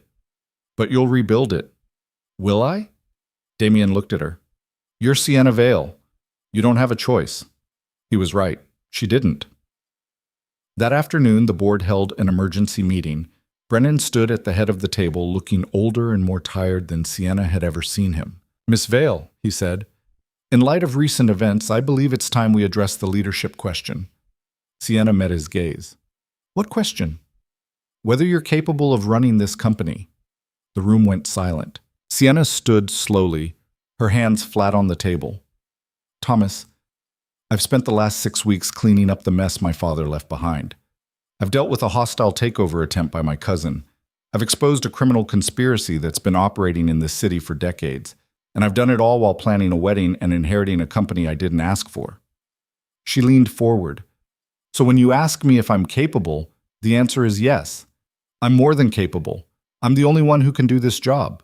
Brennan stared at her. Then slowly, he nodded. "I believe you are." "Good. Then I want a unanimous vote, right now. Either you're with me or you're out." The vote was 16-0. Unanimous. When the meeting ended, Sienna walked back to her office and closed the door. She sank into her chair, her legs shaking, her chest tight. She'd won. She'd actually won. But it didn't feel like victory, it felt like survival. That night, Damien found her on the terrace, staring at the city. He handed her a glass of whiskey, and they stood in silence for a while. "What happens now?" she asked. "Now we rebuild. The company. The city. Us." "Is there an us?" Damien looked at her. "That's up to you." Sienna thought about the contract. 1 year, then they'd divorce, and he'd walk away with his settlement. But standing here, looking at the man who'd risked everything to save her, she realized she didn't want him to walk away. "The contract," she said. What if we ripped it up?" Damien went very still. "What are you saying?" "I'm saying maybe we try this for real. No conditions. No expiration date. Just—" She hesitated. "Just us." He stared at her like he couldn't quite believe what he was hearing. "You mean that?" "I don't know. Maybe. Ask me again in 6 months." Damien laughed, quiet, surprised. 6 months. Yeah. He set down his glass and pulled her close, his arms wrapping around her. Sienna let herself lean into him, her head against his chest, his heartbeat steady beneath her ear. 6 months, he murmured. "I can do that." And for the first time since this whole nightmare started, Sienna believed him. The weeks that followed were chaos. The federal investigation into Blackstone consumed the city. Arrests, trials, plea deals. Politicians resigned. CEOs stepped down. Chicago's entire power structure was collapsing, and Sienna stood at the center of it, watching it burn. Vail Industries weathered the storm. Barely. There were lawsuits, investigations, questions about what Marcus Vail had known and when he'd known it. But Sienna fought back with everything she had. She hired the best lawyers. She cooperated with the feds. She made it clear that her father's sins were not hers. And slowly, the company began to stabilize. Damien was with her through all of it. Not as a partner in a contract, but as something more. He didn't push, didn't demand. He just showed up, day after day, standing beside her when the world felt like it was falling apart. 3 months after the wedding, Sienna made a decision. She walked into a meeting with the board and announced that Vail Industries was divesting from every project connected to Blackstone. Every construction site, every development deal, every partnership that had been built on corruption and blood money. "We're starting over," she told them. "Clean, legitimate, or I walk." It cost the company billions. Shareholders screamed. Investors threatened to pull out. But Sienna didn't back down. And eventually, they followed her lead. Because she was right, and they knew it. One evening, 6 months after the wedding, Sienna and Damien sat in the study, going over financial reports. It was late. The house was quiet. Outside, snow was starting to fall. "We're going to make it," Damien said, looking at the numbers. "Yeah? Yeah?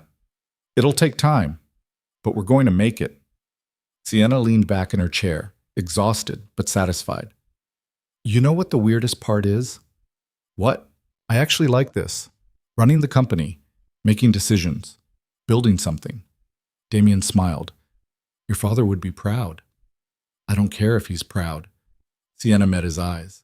"I care that I'm proud." He reached across the desk and took her hand. "For what it's worth, I'm proud of you too." She squeezed his hand, something warm and fragile settling in her chest. "Ask me again." "Ask you what?" "If there's an us." Damien's expression softened. "Is there?" Sienna thought about the girl she used to be, the one who'd loved him once and been destroyed for it. That girl was gone. But maybe that was okay. Maybe she'd needed to break in order to become the woman sitting here now, strong, scarred, unafraid. "Yeah," she said quietly. "There's an us." Damien stood, walked around the desk, and pulled her to her feet. He kissed her, slow and deep, and Sienna kissed him back, letting herself fall into it. When they finally pulled apart, he rested his forehead against hers. "I love you," he said. "I should have said it 6 years ago, but I'm saying it now." Sienna's throat tightened. "I'm not there yet." "I know. But I might get there. I'll wait." And he did. Winter turned to spring, and Chicago thawed. The city didn't forget what had happened. The arrests, the trials, the empire that had crumbled, but it moved on the way cities always do. New scandals emerged, new power players rose, and Sienna Vale became the name people whispered about with equal parts respect and fear. She was 29 years old and running a billion-dollar company. She'd dismantled a criminal organization, survived a murder attempt, and married the man who'd once broken her heart. And somehow, she was still standing. But standing didn't mean whole. 8 months after the wedding, Sienna sat in her office late at night, staring at a stack of legal documents. The Blackstone trials were finally wrapping up. 43 defendants, 37 convictions. The rest had taken plea deals or fled the country.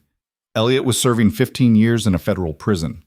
Brennan had retired quietly, his reputation intact, but his conscience presumably not. And Sienna was left holding the pieces of an empire she'd never asked for. Damien found her there at midnight, her desk lamp the only light in the building. "You're still here," he said from the doorway. "Couldn't sleep." He crossed the room and perched on the edge of her desk. "What's wrong?" "Nothing. Everything. I don't know." She rubbed her eyes. "I keep thinking about my father, about what he would say if he could see all this." "He'd probably say you did a good job." "Would he?" Sienna looked up at him. "I destroyed half of what he built. I turned his partners over to the feds. I dismantled his legacy." "You dismantled the corrupt parts. The rest you saved." Damien's voice was gentle. "Your father was a complicated man. He did terrible things. But he also loved you, in his own twisted way." Sienna's throat tightened. She'd spent so long being angry at her father, angry at his control, his manipulation, his inability to just let her be herself. But anger was easier than grief. Anger didn't require her to admit that she missed him. "I found something," she said quietly, pulling a folder from her desk drawer. "In his personal safe. Gerald gave it to me last week." She handed the folder to Damien. Inside was a letter, handwritten, dated 2 days before her father died. Damien read it aloud. "Sienna, if you're reading this, I'm gone. And I'm sorry. Not for everything. I won't pretend I was a good father. But I'm sorry I didn't know how to love you the way you needed. I'm sorry I tried to control you instead of trusting you. And I'm sorry I waited until it was too late to tell you the truth. You were always stronger than me. You were always better. I made the will the way I did because I knew you'd fight. I knew you'd survive. And I knew that if anyone could clean up the mess I left behind, it was you. Don't let them break you, kid. You're a veil. And veils don't break. We burn. Love, Dad." The words hung in the air between them. Sienna felt something crack open in her chest, something she'd been holding closed for 6 years. Tears spilled down her cheeks before she could stop them. Damien set the letter down and pulled her into his arms. She let herself cry, really cry, for the first time since the funeral. For her father. For the girl she used to be. For all the years she'd spent running from a city that had never let her go. When she finally pulled back, her face was blotchy and her eyes were swollen, but she felt lighter. Like she'd been carrying a weight she didn't know was there. "He was right about one thing," she said, her voice hoarse. "I didn't break." "No," Damien agreed. "You didn't. But I burned." "Yeah, you did." He brushed a tear from her cheek. "But you're still here. That's what matters." Sienna nodded, wiping her eyes. "I need to do something." "What?" "I need to finish what he started. Not the Blackstone case, that's done. But the company, the city. I need to make it better. Actually better, not just cleaner." Damien studied her. "What are you thinking?"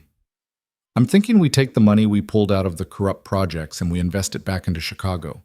Community development, affordable housing, job training programs. We turn Vale Industries into something that actually helps people instead of just making rich people richer. That's going to piss off a lot of shareholders." "I know. And it's going to cost billions." "I know. And you're okay with that?" Sienna met his eyes. "I'm more than okay with it. It's the only thing that makes any of this worth it." Damien smiled, slow, genuine. "Then let's do it." They started the next week. Sienna called a shareholders meeting and laid out her vision. Vale Industries would shift its focus from luxury developments to public good.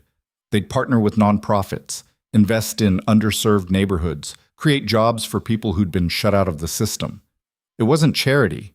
It was rebuilding. The room erupted. Half the shareholders threatened to sue. A quarter of them sold their stock on the spot. But the rest? The ones who saw the long game, who understood that a company's reputation was worth more than short-term profits, they stayed. And slowly, the vision became reality. Vale Industries broke ground on its first affordable housing project in May. 200 units in a neighborhood that had been forgotten by everyone except the people who lived there. Sienna showed up for the groundbreaking ceremony, wearing jeans and a hard hat, and gave a speech that made the local news. "My father built this company on power and fear," she said, standing in front of a crowd of reporters and community members. But power without purpose is just destruction, and fear without hope is just cruelty. So we're doing something different. We're building something that lasts. Not just buildings, but opportunity. Not just profit, but community. Because that's what Chicago deserves. And that's what we're going to give it. The applause was deafening. That night, Damien took her out to dinner at a quiet Italian place on the north side. No photographers, no business associates, just the two of them. "You were good today," he said over wine. "I was terrified. You didn't look it. I've had a lot of practice pretending," Sienna smiled. "But thank you." They ate in comfortable silence for a while. Then Damien said, "I've been thinking." "About what?" "About us. About the contract we tore up." Sienna's heart skipped. "What about it?" "When we got married, it was supposed to be temporary, a year. Then we'd divorce and move on." He reached across the table and took her hand. "But I don't want to move on. I want to stay. With you. For real. We're for real." "I know, but I want to make it official. Not because of the will or the company or any of that, just because I love you, and I want everyone to know it." Sienna stared at him, her throat tight. "Are you asking me to marry you again?" "No, we're already married." Damien smiled. "I'm asking you to choose it, to choose me, not because you have to, but because you want to." She thought about the girl she'd been 6 years ago, young, naive, desperate for someone to love her. That girl had chosen Damien once and been destroyed for it. But she wasn't that girl anymore. She was a woman who'd survived betrayal, rebuilt her life, and learned that love wasn't about perfection. It was about showing up even when it was hard, even when it hurt. "I choose you," she said quietly. Damien's face broke into a smile, wide, genuine, unguarded. He kissed her across the table, and Sienna kissed him back, feeling something settle in her chest. Something that felt an awful lot like peace. They left the restaurant hand in hand, walking along the lake as the sun set over the city. Chicago sprawled around them, all steel and glass and noise, and for the first time in her life, Sienna felt like she belonged. Not because the city loved her, but because she'd stopped needing it to. The following months were the hardest and best of Sienna's life. The affordable housing project opened ahead of schedule. Vale Industries launched 3 more community development initiatives. The company's stock took a hit, but its reputation soared. And Sienna became known not as Marcus Vale's daughter, but as the woman who'd changed Chicago. But success came with a price. There were threats, anonymous emails, angry letters from people who thought she was destroying her father's legacy. One night, someone threw a brick through the window of the estate with a note attached. "You don't belong here."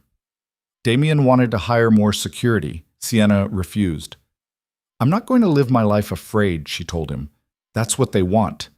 They want me to hide, to stop. But I won't. Then let me protect you." "You already do." He didn't look convinced, but he let it go. The threats escalated. Late-night phone calls where no one spoke, just breathing on the other end. A package delivered to the office containing photos of Sienna walking to her car, eating lunch, standing in her own home through the windows. Someone was watching. Someone wanted her to know they were watching. Damien hired security anyway. He didn't ask. He just did it. Sienna was furious when she found out. They had their first real fight in the kitchen at 2 a.m, both of them exhausted and scared and saying things they didn't mean. "You can't just make decisions without me," she said, her voice shaking. "I can when it's about keeping you alive." "That's not your call to make." "The hell it isn't. You're my wife." "I'm also a person. I don't need you to save me." Damien slammed his hand on the counter.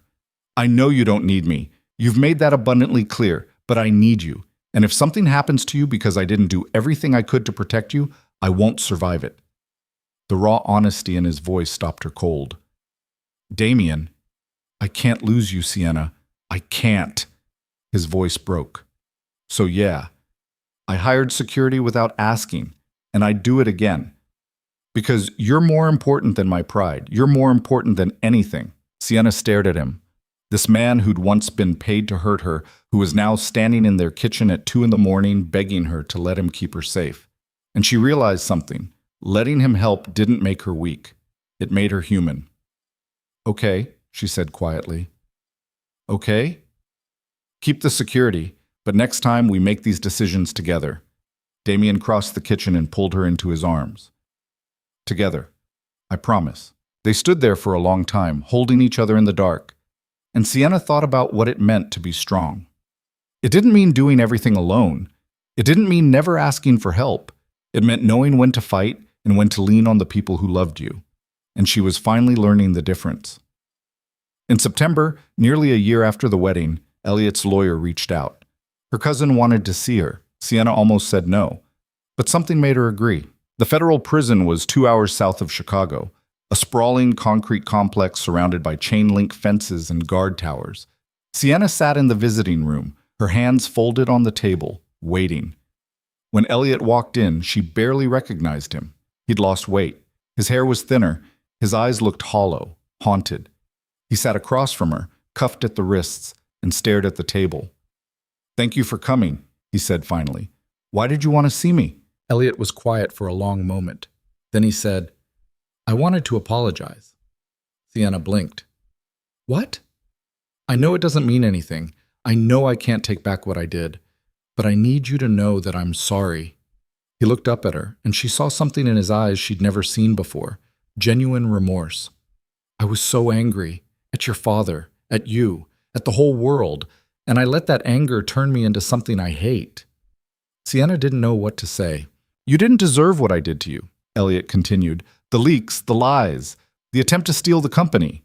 You didn't deserve any of it, and I'm sorry." She stared at him, this man who'd tried to destroy her, and felt something unexpected, pity. "I don't forgive you," she said quietly. "I don't know if I ever will, but I appreciate you saying it." Elliot nodded. "That's more than I deserve." "Yeah, it is."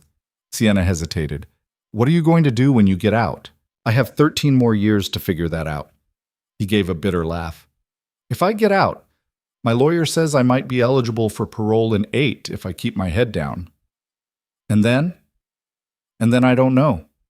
Maybe I'll leave Chicago, start over somewhere nobody knows my name." He met her eyes. "You ever think about doing that? Just walking away?" "Every day," Sienna admitted. "But then I remember that running didn't fix anything the first time. It just postponed the problem." "Yeah." Elliot looked down at his hands. "I wish I'd learned that earlier." They sat in silence for a moment. Then Sienna stood. "For what it's worth," she said, "I hope you find whatever it is you're looking for in here. Peace. Redemption. Whatever." "You too," Elliot said. Sienna left the prison and didn't look back. On the drive home, she thought about forgiveness, about whether it was something you gave because the other person deserved it, or because you needed to let go. She didn't have an answer, but she knew one thing: she was tired of carrying anger. It was heavy, and she was done. When she got back to the estate, Damien was waiting on the terrace with 2 glasses of wine. "How did it go?" he asked. He apologized. And I told him I didn't forgive him." She took the wine and sat beside him. "But I also told him I hoped he found peace." Damien raised an eyebrow. "That's very mature of you." "Don't sound so surprised." He laughed. "I'm not. You're the most mature person I know." Sienna snorted. "I threw a wine glass at a board member last month. He deserved it." "He did." She leaned against Damien's shoulder, staring out at the city. "Do you ever think about what our lives would be like if none of this had happened? If my father hadn't died? If the will hadn't existed? If we'd never gotten married?" "Sometimes." "What do you think we'd be doing?" Damien was quiet for a moment. "I think I'd still be in debt to Kane. You'd still be in New York pretending to be someone you're not, and we'd both be miserable." "You think?" "Yeah, I do." He kissed the top of her head. "I'm not saying the past year has been easy, but I wouldn't trade it. Not for anything." Sienna closed her eyes, letting his words settle over her. Me neither. They sat there until the sun set, the city lights flickering on one by one, and Sienna realized something. She was happy. Not perfectly, not without scars, but genuinely, deeply happy. And that was more than she'd ever thought she'd have. 1 year and 2 months after the wedding, Sienna stood in front of the board and made an announcement. Effective immediately, Vale Industries is establishing a foundation dedicated to economic development in underserved communities. We're committing $500 million over the next 10 years, and I'm stepping down as CEO. The room erupted. What? You can't, Miss Vale, this is... Sienna held up a hand. I'm not leaving the company. I'm transitioning to chair of the board. Karen Delgado will take over as CEO. She's more qualified than I am, and she actually wants the job. Karen looked stunned. Sienna, I don't know what to say. Say yes. Karen smiled. Yes. The transition took 3 months. Sienna handed over the day-to-day operations, trained Karen on everything she needed to know, and slowly, carefully, stepped back. It was terrifying. It was also liberating. For the first time in over a year, she had time to breathe. She and Damien took a trip to Italy. 2 weeks with no phones, no meetings, no crises. They ate pasta and drank wine and wandered through cobblestone streets, and Sienna remembered what it felt like to just exist. On their last night in Rome, they sat on the terrace of their hotel, overlooking the city. What are you thinking about? Damien asked.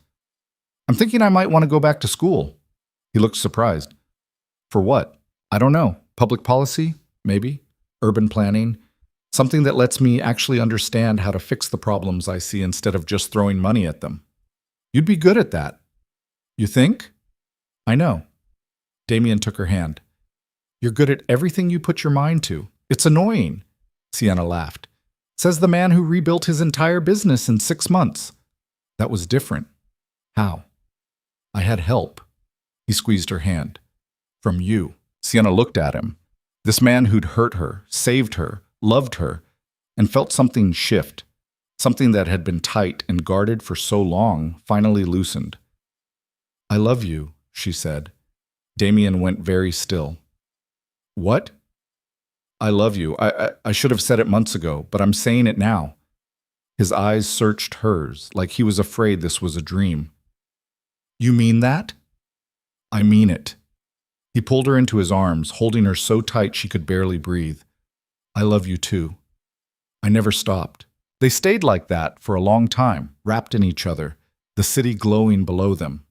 When they got back to Chicago, Sienna enrolled in a master's program at Northwestern. She took classes 2 nights a week and spent her days working with the foundation, building partnerships, launching initiatives. Damien expanded his business, focusing on sustainable development and green technology. They were busy, they were happy, and they were together. 2 years after the wedding, Sienna got a call from Gerald Moss. There's something you need to see, he said. She met him at his office the next day. He handed her a file marked confidential. What is this? Your father's final project, something he was working on before he died. I only just found out about it. Sienna opened the file. Inside were architectural plans for a community center, a massive, state-of-the-art facility with classrooms, a gym, a library, medical offices, job training spaces, and a note in her father's handwriting. For the South Side. For the people I forgot. Her eyes stung. He never built it. He ran out of time, but he left funding, enough to make it happen. Gerald looked at her. I thought you'd want to finish it. Sienna stared at the plans, her father's vision laid out in careful detail. He'd been trying to change, trying to make amends, and he died before he could. Yeah, she said quietly. I'll finish it. The Marcus Vale Community Center broke ground 18 months later. It was everything her father had envisioned and more. A place where people could get help, find opportunity, build futures.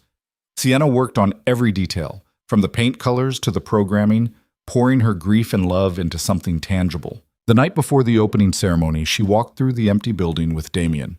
Their footsteps echoed in the vast main hall. Light streamed through floor-to-ceiling windows. He would have loved this, Damien said. Maybe Sienna ran her hand along a doorframe. Or maybe he would have found something to criticize. That was his way. Either way, you did something good here. We did something good. She turned to face him. I couldn't have done any of this without you. Damien pulled her close. Yeah, you could have, but I'm glad you didn't have to. The opening ceremony drew hundreds of people, families from the neighborhood, city officials, reporters. Sienna stood at the podium, looking out at the crowd, and for a moment she couldn't speak. Her throat was too tight.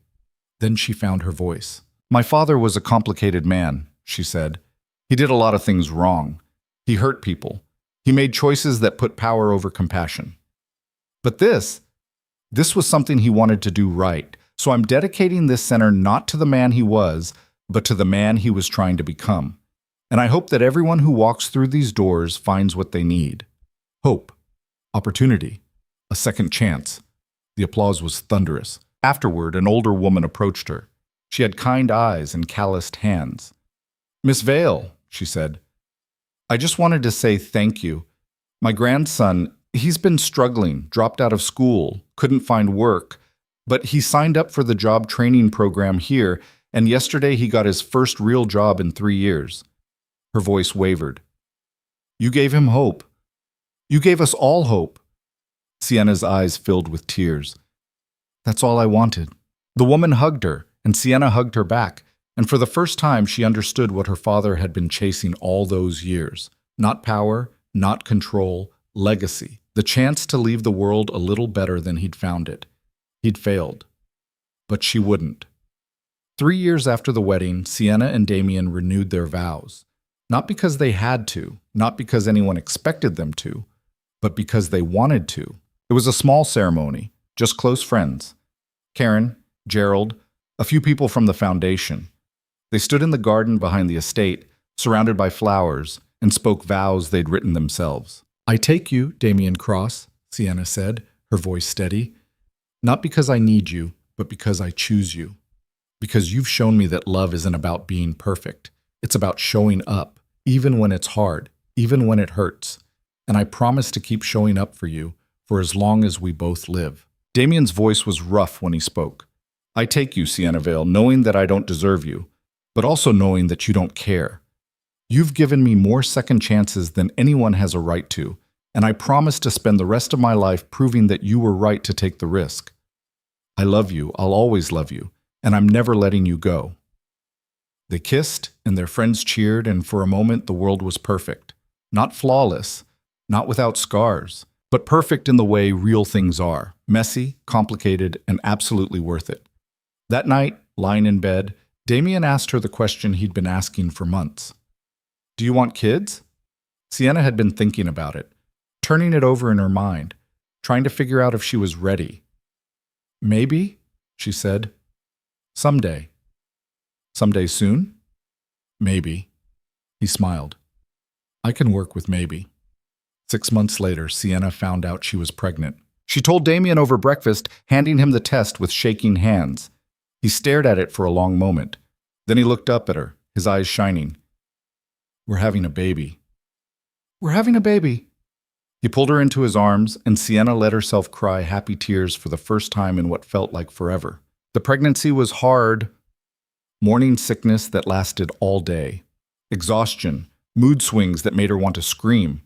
But Damien was there through all of it, rubbing her feet, making her tea, holding her hair back when she was sick. And when their daughter was born on a cold January morning, Sienna looked at the tiny, perfect person in her arms and felt something she'd never felt before. Complete.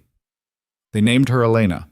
Elena Grace Cross. Damien held her with shaking hands, tears streaming down his face. She's perfect. She's ours, Sienna whispered. And she was everything. The first year of Elena's life was chaos. Sleepless nights, endless diapers, the constant fear that they were doing everything wrong. But it was also magic. Watching Elena discover her hands, hearing her first laugh, seeing Damien become the father he'd never thought he'd be. One night, when Elena was 6 months old, Sienna found Damien standing over her crib, just watching her sleep.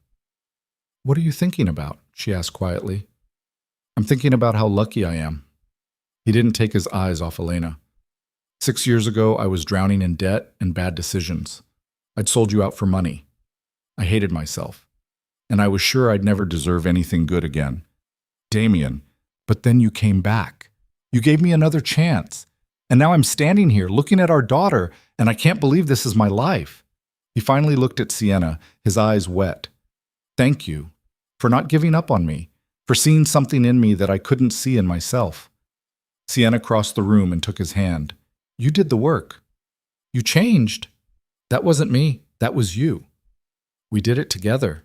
Yeah, she said softly. We did. 4 years after the wedding, Sienna stood in her office at the foundation and looked at the city.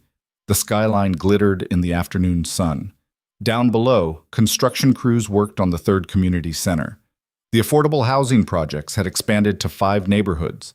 The job training programs had placed over 2,000 people in stable employment. Chicago was changing, slowly, imperfectly. But it was changing, and Sienna had been part of that. Her phone buzzed. A text from Damien, accompanied by a photo of Elena covered in paint, grinning at the camera. Your daughter is an artist, or a vandal. Hard to say. Sienna laughed, typing back, She gets that from you, please. She gets everything from you, including the stubbornness. Damn right. She set the phone down and looked at the framed photo on her desk. Her, Damien, and Elena at the beach last summer. They were laughing, windblown, happy. It wasn't a perfect picture. Elena's face was blurry from moving. Damien's eyes were half closed. Sienna's hair was a mess. But it was real, and real was better than perfect any day. She thought about the woman she'd been 4 years ago. Standing at her father's grave, furious and broken, ready to burn the whole world down just to feel something. That woman was gone. In her place was someone stronger. Someone who'd learned that survival wasn't the same as living.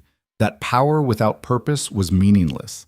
That love, real love, wasn't about control or perfection. It was about choice, about showing up, about building something together even when the world tried to tear you apart. There was a knock on the door. Karen stepped in, holding a folder. We got the approval, she said, grinning. The city council signed off on the South Loop project. We break ground in 3 months. Sienna felt a surge of pride. That's incredible. It's your vision. I'm just executing it. Karen set the folder on the desk. You should be proud of what you've built here. We've built, Sienna corrected. I couldn't do this without you. Karen smiled. Well, we make a good team. After she left, Sienna opened the folder and looked at the plans. Another community center, another step toward a Chicago that worked for everyone, not just the wealthy and connected. Her father had built an empire on fear and control. She was building one on hope and opportunity. And that made all the difference. That evening, Sienna left the office early and drove to the cemetery. She hadn't been there since the funeral. She'd been too angry, too hurt. But now, standing at her father's grave with flowers in her hand, she felt something different. Not forgiveness exactly, but understanding. I finished the community center, she said, setting the flowers down. The one you planned. It's helping a lot of people. I thought you'd want to know. The wind rustled through the trees. A bird called somewhere in the distance. I also had a baby, a little girl, Elena. You would have loved her. Or maybe you would have tried to control her the way you controlled me. I guess I'll never know. Sienna's voice cracked. I'm not going to pretend you were a good father. You weren't. But you were my father, and I miss you. I hate that I miss you, but I do. She stood there for a long time, letting herself feel the grief she'd been pushing down for years. When she finally left, she felt lighter. At home, Damien had dinner ready. Elena was in her high chair, smashing peas into her face and laughing. It was messy and loud and chaotic. It was perfect. How was your day? Damien asked, kissing her cheek. Good.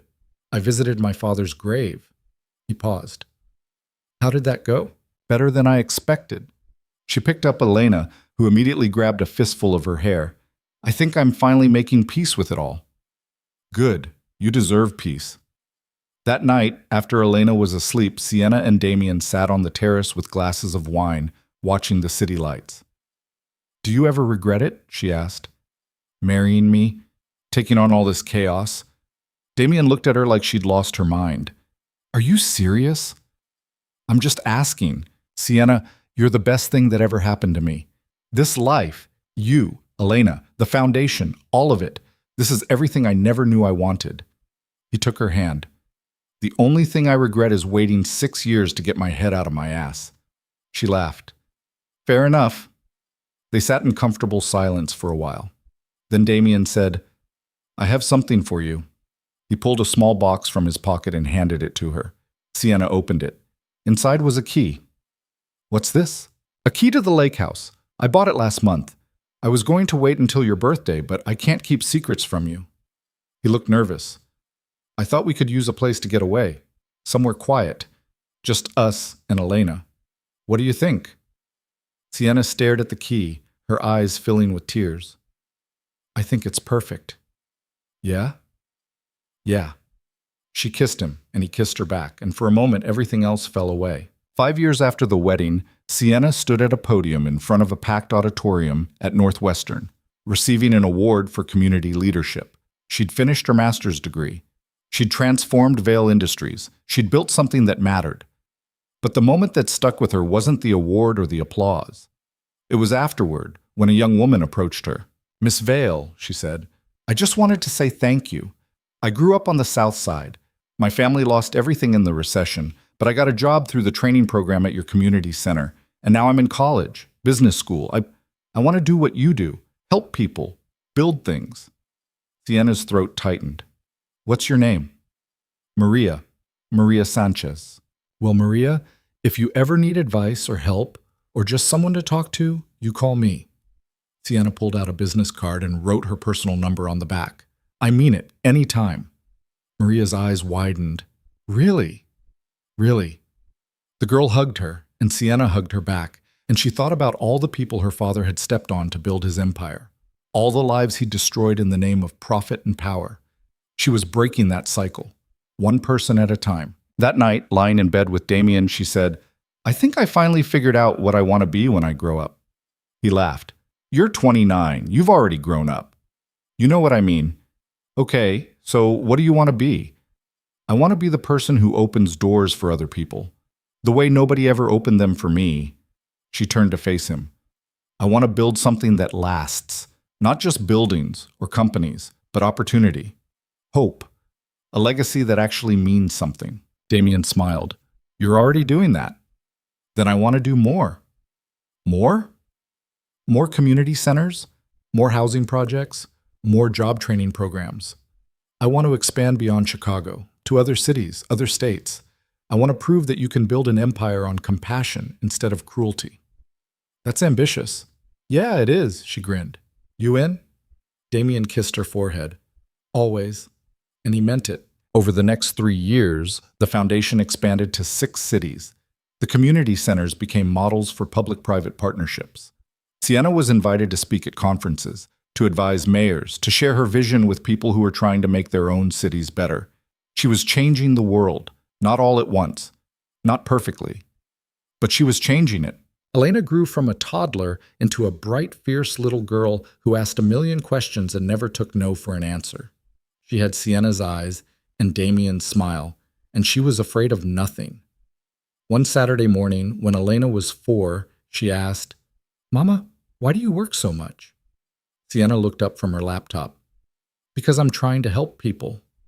What people? People who need help, who don't have homes or jobs or hope. Elena thought about this. Can I help too? Sienna's heart swelled. When you're older, yes, but right now your job is to be a kid. That's boring, Damien laughed from the doorway. Trust me, kid. Being a grown-up is way more boring. Elena ran to him, and he scooped her up, spinning her around until she shrieked with laughter. Sienna watched them, her husband and her daughter, and felt something she'd never felt before. Contentment. Not the absence of struggle, but the presence of joy despite it. She'd built a life, a real one, with love and purpose and meaning. And no one could take that away from her. 8 years after the wedding, Sienna sat in her father's old study, her study, and looked at the photograph on her desk. It was the 3 of them at Elena's 6th birthday party, covered in cake and laughing. Her phone rang. It was the mayor of Detroit. Miss Vail, he said. I've been following your work in Chicago. and I'd like to talk to you about bringing your foundation to Detroit." Sienna smiled. "I'd be happy to discuss it." They talked for an hour about funding, partnerships, community buy-in. When she hung up, Damien was standing in the doorway. "Detroit?" he asked. "Detroit. That's a big step." "I know." He crossed the room and sat on the edge of her desk. "Are you ready for it?" Sienna thought about the girl who'd fled Chicago 8 years ago, broken and terrified. She thought about the woman who'd come back and fought for everything she had. And she thought about the person she'd become, stronger, scarred, but still standing. "Yeah," she said, "I'm ready." And she was. Because Sienna Vale had learned the most important lesson of all. You didn't have to be perfect to make a difference. You didn't have to be fearless to fight. You just had to keep showing up, keep trying, keep building something better than what came before. She'd inherited an empire built on fear, but she'd turned it into something else, something better. And that was the only legacy that mattered. Sienna Vale had spent her whole life being controlled by other people's expectations. But in the end, she'd learned that the only person who got to decide who she was, what she wanted, and how she lived her life was her. And she'd chosen love. She'd chosen family. She'd chosen to build instead of destroy. She'd chosen herself. And that choice had made all the difference.